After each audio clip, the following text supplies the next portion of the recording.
Hello students, class 10th से अपना topic चल रहा था स्टैटिक्स। और स्टैटिक्स में हम आपको पढ़ा रहे थे मीन। आप इसको मीन कह दें चाहे एवरेज कह दें, आपको कहीं फाइंड एवरेज, तब भी आपको मीन ही फाइंड आउट करना है। लेकिन इस मीन में हम दो मेथड पढ़ चुके हैं। पहला मेथड डायरेक्ट मेथड, दूसरा मेथड अज्यूम मेथड। आज हम तीसरा मेथड पढ़ाने जा रहे हैं bye step division method. Method कोई भी हो बट आपके आंसर है वो सही मानना चाहिए। जैसे हम कोई भी एग्जाम्पल लेते हैं, आप इस प्रकार का कोई भी एग्जाम्पल आ जाए, आपको कहीं फाइंड एवरेज, तो भी आपको मीन ही निकालना है। किसी भी मेथड से निकाल सकते हैं आप। लेकिन यदि आपको पर्टिकुलर नाम दे रखा है डायरेक्ट मेथड, तो डायरेक्ट ही लगाइए। आपको बोल रखा है अज्यूम मेथड, तो आप अज्यूम ही लगाएं। यदि आपको बोलता है स्टेप डिवीजन मेथड, तब आपको इसी मेथड को यूज करना होगा। कोई नाम नहीं है, आपकी इच्छा है, जिस मेथड को आप उचित मानते हैं आप उसको अप्लाई कर सकते हैं। जैसे एक एग्जांपल है अपने पास, यहाँ आ गया class 0 to 20, 20 to 40, 40 to 60, 60 to 80 और 80 to 100। मैंने आपको क्या बोला था, यहाँ पे हमेशा क्या होती है, फ्रीक्वेंसी होती है। इनकी फ्रीक्वेंसी कितना है, 7 P 10 9 13। क्लियर? यहाँ पे आपको क्या निकालना है, find the missing frequency. Missing frequency कहाँ पर है, यहाँ पर है। तो आपको मिसिंग फ्रीक्वेंसी, इफ आपको क्या गिवन है, मीन गिवन है। मीन कह दें चाहे एवरेज कह दें, इफ मीन की वैल्यू कितना है 54, आपको क्या निकालना है, फाइंड मिसिंग फ्रीक्वेंसी। ध्यान से देखना बेटा, यहाँ मिसिंग फ्रीक्वेंसी निकाल रहा हूँ 1%, या मिसिंग फ्रीक्वेंसी ना बोल के मीन गिवन होता तो आप मीन निकालते। सबसे पहले यहाँ मैं मेथड लिखने जा रहा हूं by step division method. Step division method का फॉर्मूला क्या होता है, mean is equivalent to A plus summation F I U I. वहां क्या होता था, अज्यूम मेथड में डी आई, यहाँ पर क्या होता है, U I multiply by H. इससे पहले आप इसके बारे में परिचित हैं। ये क्या बताया था मैंने, A is equivalent to assume value, और ये अज्यूम वैल्यू किस में होती है, selected in X I any one. किसी एक को एक्स आई में से सिलेक्ट करना है, ऊपर नीचे मिड कहीं भी। उसके बाद एफ समेशन एफ आई, ये क्या है, सम ऑफ फ्रीक्वेंसी। ये जितनी भी अपनी फ्रीक्वेंसी है उन सब का सम है। इसको आप कैपिटल एन से भी डिनोट कर सकते हैं। एच क्या होता है, difference between class interval. Interval का मतलब जैसे 0 से 10, डिफरेंस कितना है 20 का। यहाँ देख लो चाहे यहाँ देख लो, हर जगह डिफरेंस क्या होना चाहिए, सेम होना चाहिए। एच आ गया। अब क्या होता है अपने पास, यू आई, और यू आई निकालने का फॉर्मूला क्या होगा, एक्स आई माइनस ए अपॉन एच। क्लियर बेटा?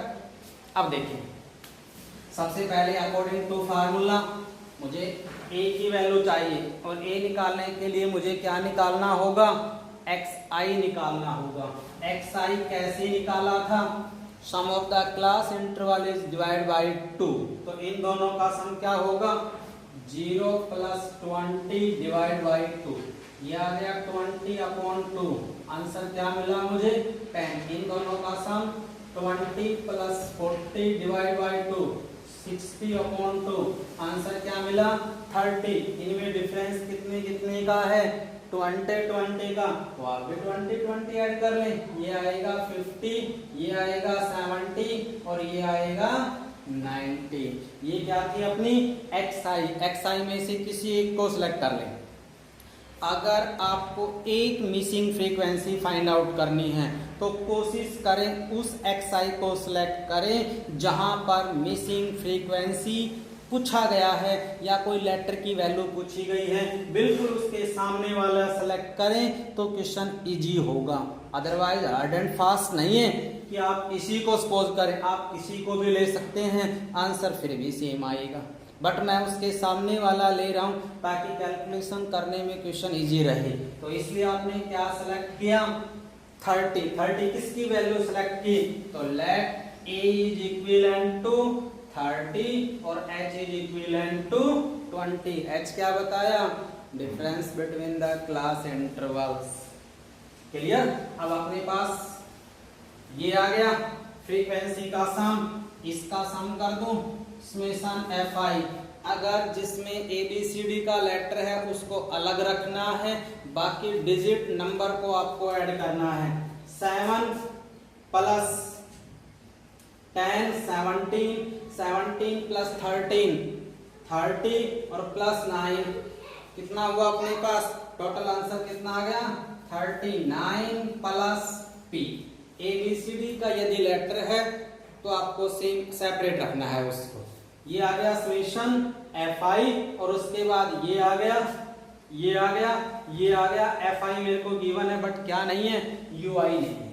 ui कैसे निकालना बताया मैंने, xi minus a upon h। xi कौन सी है, ये, तो 10 माइनस a हमेशा फिक्स है जो मैंने क्या सपोज किया है, और डिवाइड बाई h की वैल्यू कितना है 20। तो इस तरह से अपना आंसर क्या आ गया, -20 अपॉन 21। यहाँ क्या आएगा 0, यहाँ क्या आएगा 1 2 3। क्लियर। नेक्स्ट क्या है अपने पास, according to formula next column किसका चाहिए, FI UI की मल्टीप्लाई। तो आप इस कॉलम को बढ़ा दें, FI UI की मल्टीप्लाई क्या बनेगी, ये FI है 7 into 1 b into 0। इसीलिए तो माना था जूम वैल्यू मिसिंग फ्रीक्वेंसी के सामने, ताकि 0 को किसी से मल्टीप्लाई करो तो 0 बन जाए, आपको प्लस करते समय दिक्कत ना हो। तो इसको 10 into 1, उसके बाद 9 into 2 और उसके बाद 3 into 39। आपको क्या चाहिए, समेशन सम किसका, FI और UI का। अब आपको इनका सम करना है कि इनका वास्तविक सम कितना आएगा। पहले पॉजिटिव को कर लें, नेगेटिव को कर लें, बट ये आंसर किसका था, -7 था। -7 हो गए, इनको सम करूंगा और उसके बाद इनका सम में से इसके सम को क्या कर देता हूं माइनस। ये कितना आ गया 67 पॉजिटिव और ये कितना है -7, तो आंसर क्या आएगा अपना 60। बाई स्टेप डिवीजन मेथड, पहले formula mean is equivalent to summation FI UI upon summation FI। इसकी वैल्यू क्या सपोज की है, a 30 plus 60 multiply by 20 upon frequency का सम 39 प्लस p, ये xi की वैल्यू 54। ये टर्म क्या है यहाँ पर, पॉजिटिव नेगेटिव जब भी होती है आप इसको सेपरेट कर दें, इक्वल टू क्या आएगा 1200 अपॉन 39 प्लस p। इनका डिफरेंस क्या आ गया 24 is equivalent to 1200 upon 39 plus p। इसको सिंप्लीफाई करें आप, इसको सिंप्लीफाई करना तो क्या है, क्रॉस मल्टीप्लाई में 24 multiply by 34 plus p equal to 1200। इनको ओपन करें, 24 multiply by 34 plus 24 p equivalent to 1200। ध्यान रहे कि जब भी आप क्रॉस मल्टीप्लाई कर रहे हैं, चाहे पहले इसको लिख लें चाहे आप पहले इसको लिख लें, इस तरह से इनको प्रोडक्ट करेंगे तो क्या आएगा 936 प्लस 24 p इक्वल टू 1200। हमें तो किसकी वैल्यू निकालनी है p की, इसलिए 1200 माइनस 936। जब आप इसको डिफरेंस करते हैं 936 को तो आंसर क्या बचता है 264 24p। p equivalent to 264 upon 24। चाहे आप 2 से कैंसिल कर लें और चाहे आप डायरेक्टली 24 बन जाए 24 और ये आ जाएगा 11 पे। तो इसलिए p इक्विवेलेंट टू 11, इसलिए अपनी मिसिंग फ्रीक्वेंसी क्या हुई 11। क्लियर। ये था अपना तीसरा मेथड स्टेप डिवीजन मेथड। यदि यहाँ मिसिंग फ्रीक्वेंसी नहीं होती तो आप उसी तरह डायरेक्टली सोल्व कर लेते, प्लस माइनस करते, यहाँ के एलसीएम लेके सोल्व करते या फिर कैंसिल आउट करके करते। किसी भी तरह आपको सोल्व करके लास्ट में क्या निकालना पड़ता मीन। इट मीन्स कम से कम आप 2 पॉइंट ऑफ डेसिमल पे निकालें यदि लास्ट में नहीं निकाल पाते हैं तो। क्लियर। ये था अपना पहला एग्जाम्पल। अब देखें बेटा सेकंड एग्जाम्पल।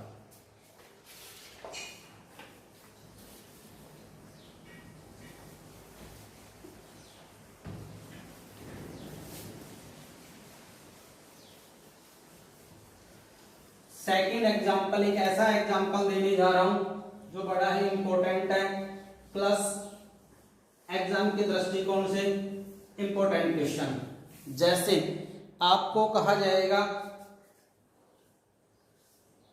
लेस देन 5, यहां लेस देन 5 की जगह बिलो 5 भी आ सकता है। लेस देन 10, 15, 20, 25, 30, 35, 40 इस तरह के आपके पास आंसर आ सकता है। लेस देन 40 इनके पास क्या मिलेंगे नंबर ऑफ स्टूडेंट्स। यहां बोला गया ये क्या है इनके मार्क्स और नंबर ऑफ स्टूडेंट कितने बोले हैं कि उनकी जो संख्या है वो कितनी है 80 है नंबर ऑफ स्टूडेंट्स। इसका मतलब fi की वैल्यू कितनी आई 80। अब अपने को क्या दे रखा है यहां आपको दे रखा है फ्रीक्वेंसी।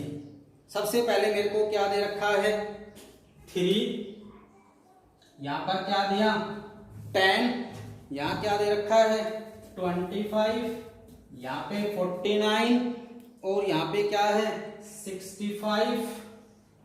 नेक्स्ट क्या है 73, 78 और 80। इस तरह से कभी आप इनको ये समझ रहे हैं कि ये नंबर ऑफ स्टूडेंट 80 है, नहीं। जब फ्रीक्वेंसी बन जाए उस समय नंबर ऑफ स्टूडेंट की संख्या। फर्स्ट ऑफ ऑल मुझे इन फ्रीक्वेंसी से क्या निकालना पड़ेगा उस क्वेश्चन की तरह क्लास इंटरवल निकालना पड़ेगा। उसके बाद उसकी क्या निकालनी पड़ेगी फ्रीक्वेंसी। क्लास इंटरवल क्या है मार्क्स, ये क्या है फ्रीक्वेंसी नंबर ऑफ स्टूडेंट्स। लेकिन जब मैं इनको सम करूं तो इनकी वैल्यू क्या मिलनी चाहिए मुझे 80 मिलनी चाहिए।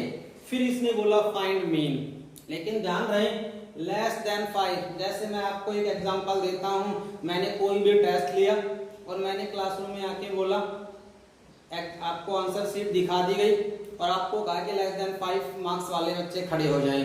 आपने अपनी आंसर शीट देखी, आपके हिसाब से कौन कौन बच्चा खड़ा होगा।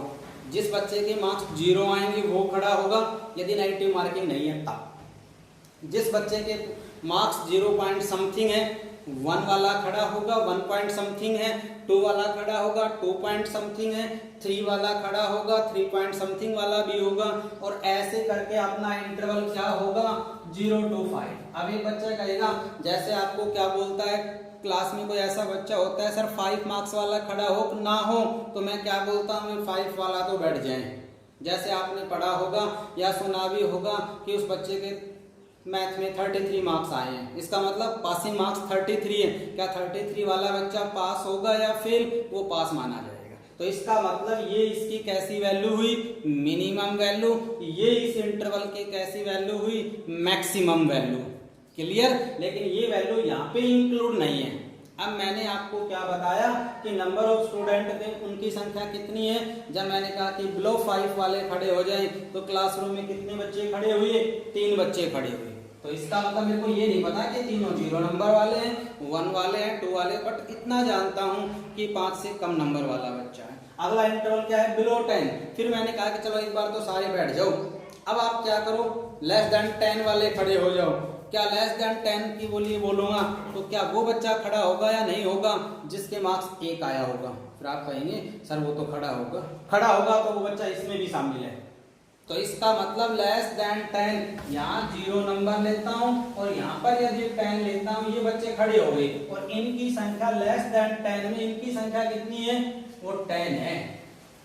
लेकिन मुझे लेस देन 10 का नहीं चाहिए क्योंकि मैं 0 से 5 का तो बता चुका हूं ना।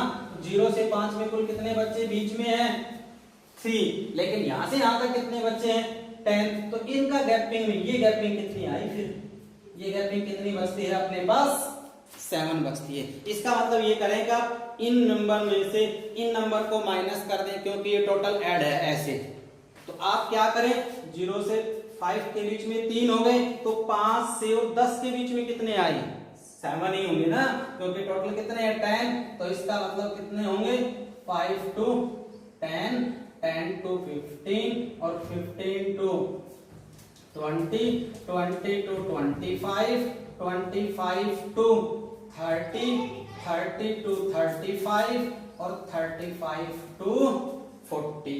इनकी संख्या कितनी आई, 3। अब देखें 10 से कम कितने बच्चे हैं, 10 बच्चे खड़े हो गए। मैं आपसे पूछता हूँ 5 और 10 के बीच में कितने हैं, तो आप कहोगे 3 तो 0 से 5 के बीच में है और 5 से या 5 से ऊपर, लेकिन 10 से कम और कितने बच्चे बने, 7। तब ये दोनों मिलके कितने हुए होंगे, 10 हुए होंगे। इन दोनों का डिफरेंस क्या आ गया, 15। इन दोनों का क्या आ गया, 24।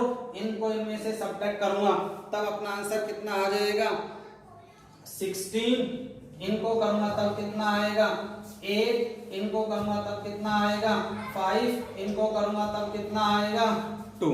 क्लियर, अपने पास आ गया 3, 7, 15, 24, 16, 8, 5, 2। ये जो वास्तविकता में आंसर आया ये आई है अपनी FI। अब इनको सोल्व किया गया तो ये वैल्यू किसकी बनती है, समेशन FI की बनती है। एक बच्चा बोलता है सर इससे पहले ये क्या थे। अगर मैं नेक्स्ट एक्सरसाइज की बात करूं, नेक्स्ट टॉपिक की बात करूं, तो ये सारी वैल्यू अपनी क्या थी, CF थी। अभी बच्चा बोलेगा सर CF का मतलब combinative frequency.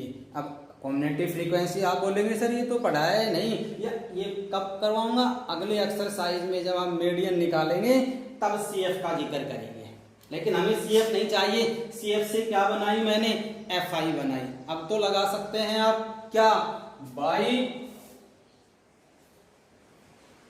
Step division method.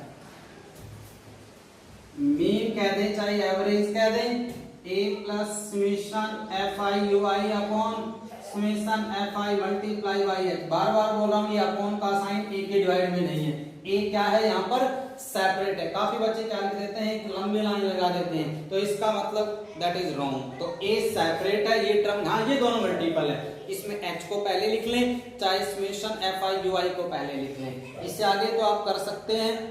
अगर आपको इस प्रकार के जितने भी क्वेश्चन आते हैं, लेस देन का आ जाए, ग्रेटर देन का आ जाए, सिमिलरली इस प्रकार के जितने भी क्वेश्चन है वो very very most important question है। और इस प्रकार के क्वेश्चन की प्रैक्टिस करें ज्यादा से ज्यादा।